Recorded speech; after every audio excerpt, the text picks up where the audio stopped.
Bonjour les amis, nouvelle vidéo aujourd'hui et une vidéo particulière. Pourquoi?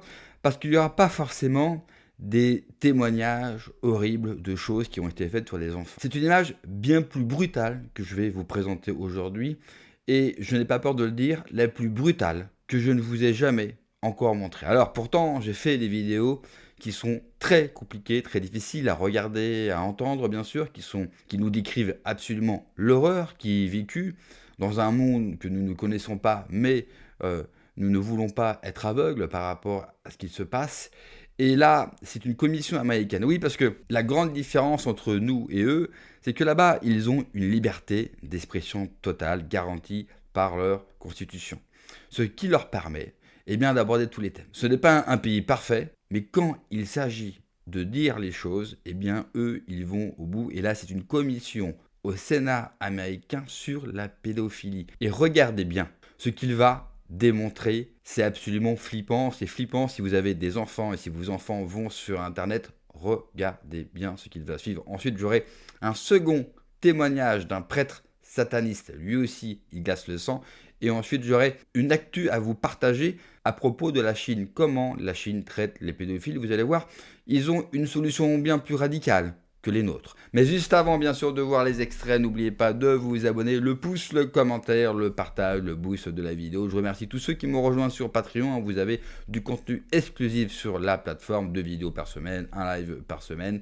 Le lien en description sous la vidéo. Et je remercie également tous les donateurs. On regarde l'extrait et on en parle juste après. Good morning, Chairman Holly, Ranking Member Durbin, distinguished members of the committee. Thank you so much for having me. It's an honor and really a privilege and humbling to be here with all of you, Ms. Julia, Ms. Stacia, Yasmin, and Ms. Jane.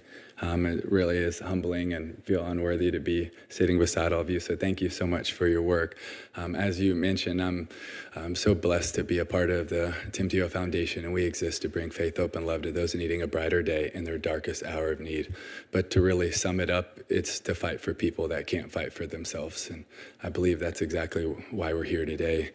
Several years ago, we were finishing a leadership meeting, and I looked at Camille, our VP of Anti-Human Trafficking and Child Exploitation, and she had a very sober look on her face. And I said, Camille, what is it? What's breaking your heart? And she wrote down the number 20,000. And I said, Camille, 20,000 what? And she said 20,000 boys and girls. That's the best guess of what law enforcement can see in rape and abuse images, but yet they're categorized as unknown, unidentified. So that led us to a meeting in Lyon, France with HSI, FBI, Interpol, Europol, NCMEC, Google, ONIMI, and 18 other countries to find out, okay, what actually is the closest thing to the truth? And it wasn't 20,000. It was 57,000 boys and girls in the ICSA database that have yet to be identified. And that led us to Renewed Hope 1, 2, and 3, which identified over 1,100 boys and girls, and over 550 of them have been safeguarded so far. And right now, 30 minutes away at C3, the Cyber Crime Center, which is just so many of the best investigators and agents that America has to offer. They really are incredible. We just came from there, and I just want to thank them because they are the tip of the spear and the best of the best. And right now, the biggest operation ever in the fight against child exploitation is taking place with 30 countries, 34 agencies, 94 investigators and victim identification specialists, and hopefully it will be one of the biggest operations ever in history. But the problem is that the number now is not 57,000. With all of the work that all of these people and amazing law enforcement agents and nonprofit NGOs are doing all around the world, the number is not 57,000 like we said 2 years ago. It's over 89,000. We are losing the battle and we are losing the war, and boys and girls are suffering for it. And to give you an idea of the scope of what's happening in America, there's a red dot map right over there over my right shoulder, and that's just a 6-month screenshot of the US. And every red dot that is on there is someone that is downloading, sharing, or distributing child rape images, almost all under the age of 12. And there's over 330 of them just in that 6-month screenshot. And we know that 55 to 85% of them are also hands-on offenders, and we know that your average offender has 13 victims in their lifetime. The scale of harm right here in America is, to a certain extent, hard to comprehend, but that's why we're here.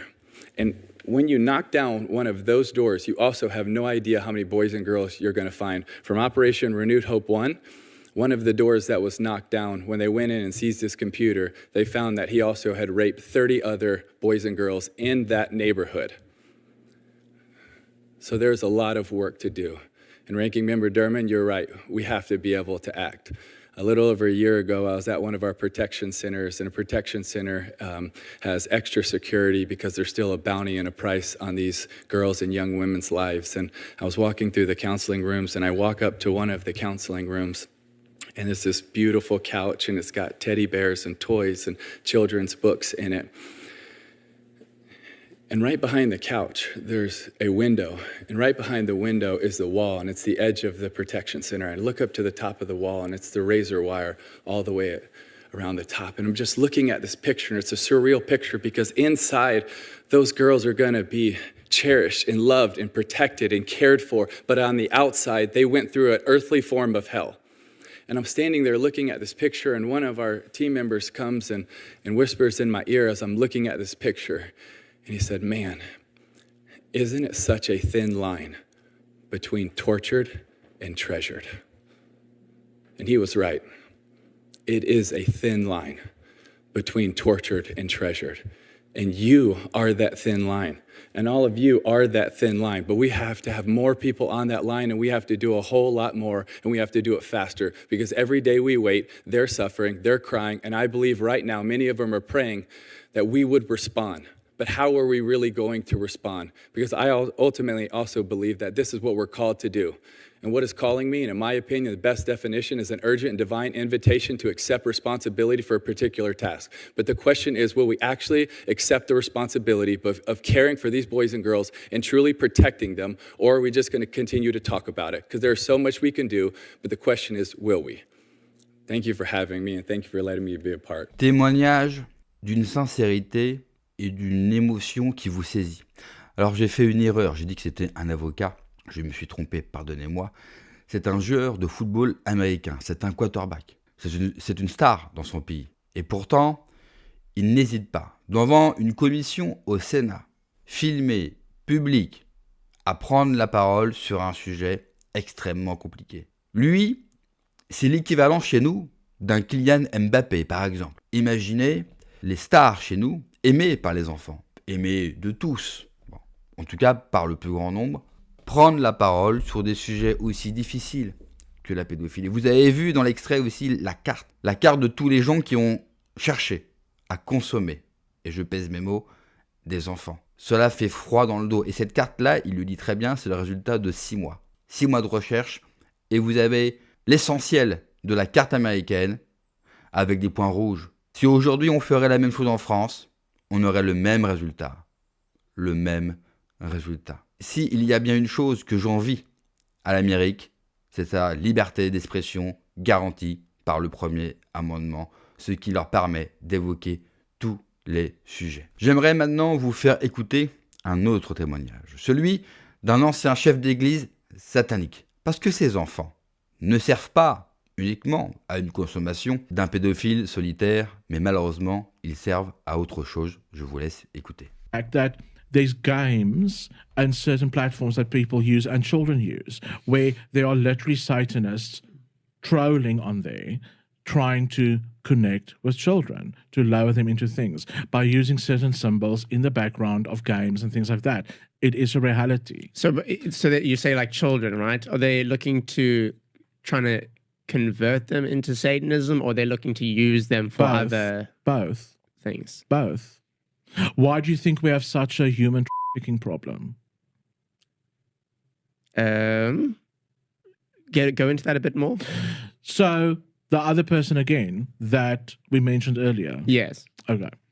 So Oprah Winfrey had a school here in South Africa, Oprah Winfrey School for orphans, quite a while ago, just years ago.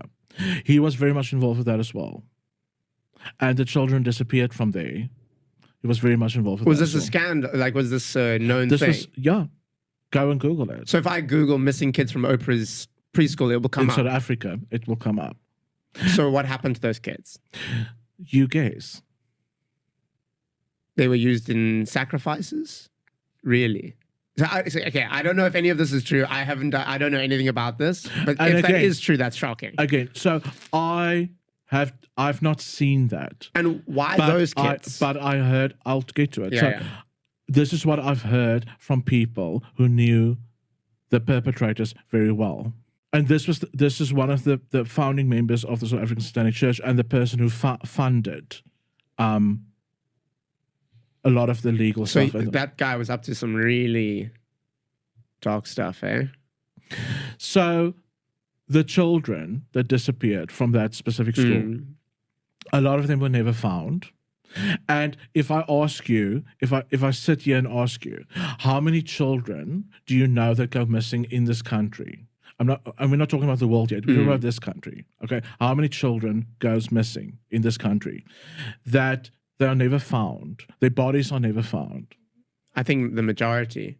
It's interesting because I had Gayton McKenzie on my podcast for the last episode I did, and he came on to speak about the Jocelyn Smith case. Yeah. Right. And I forgot the exact numbers, but I think it's more than 50%, like more than 70%, I think, even of kids that are taken are never found. And the ones that are found generally weren't lost in the first place. They just kind of wandered off, went missing, and made their way back eventually.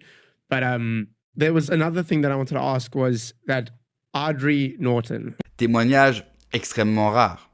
Jamais nous avons le plaisir, entre guillemets, d'entendre ce type de témoignage. Et encore une fois, c'est la liberté d'expression totale qui est consentie par le premier amendement qui leur permet d'aborder tous ces sujets. Parce que cette personne ne sera pas poursuivie dans son pays pour avoir tenu ses propos. Alors que chez nous, déjà, juste le fait d'évoquer la pédophilie, les réseaux, et vous êtes traité de tous les noms, vous avez des problèmes judiciaires quand ce n'est pas plus grave. Ça, c'est bien un truc que je leur envie. Et je pense qu'un jour, si on veut vraiment améliorer et changer la France, il nous faudra aussi une liberté d'expression totale. Même s'il y a des choses folles qui sont dites, il faut qu'elles puissent être dites. J'aimerais maintenant vous partager cette information qui nous vient tout droit de Chine. La Chine a publiquement exécuté 3 personnes reconnues coupables de crimes d'abus sur enfants dans le cadre d'une politique de tolérance zéro. Je ne sais pas si vous avez très bien compris cette phrase. A publiquement exécuté 3 personnes. Publiquement. Les gens ont pu assister à cela. Alors bien sûr, aujourd'hui, en 2026, nous allons trouver ça inhumain et totalement stupide. Eh bien moi, je trouve ça parfait. Je vous le dis, absolument parfait. Même si la Chine connaît beaucoup de problèmes, et on sait aussi la grandeur de leur population, mine de rien, quand vous êtes chinois, quand vous êtes une mère ou un père chinois, vous savez que si jamais on touche à vos enfants, voilà la sanction qu'aura ces gens. Puis vous savez, cela va heurter bien sûr les Français d'aujourd'hui, mais n'oubliez jamais que quand il y avait des exécutions publiques en France, les gens se battaient. Et oui, les gens adorent ça, que voulez-vous, et puis ça permet aussi d'envoyer un message. Ça permet d'envoyer un message à tous ceux qui veulent abuser des enfants en Chine. Si vous vous faites choper, si vous le faites, eh bien, on vous exécutera. Il n'y a pas de place à l'excuse et au dialogue avec ces monstres. Merci d'avoir regardé la vidéo, les amis. N'oubliez pas, comme d'habitude, de vous abonner, le pouce, le commentaire, le partage et le boost de la vidéo. Prenez soin de vous, que Dieu vous protège. Allez, ciao.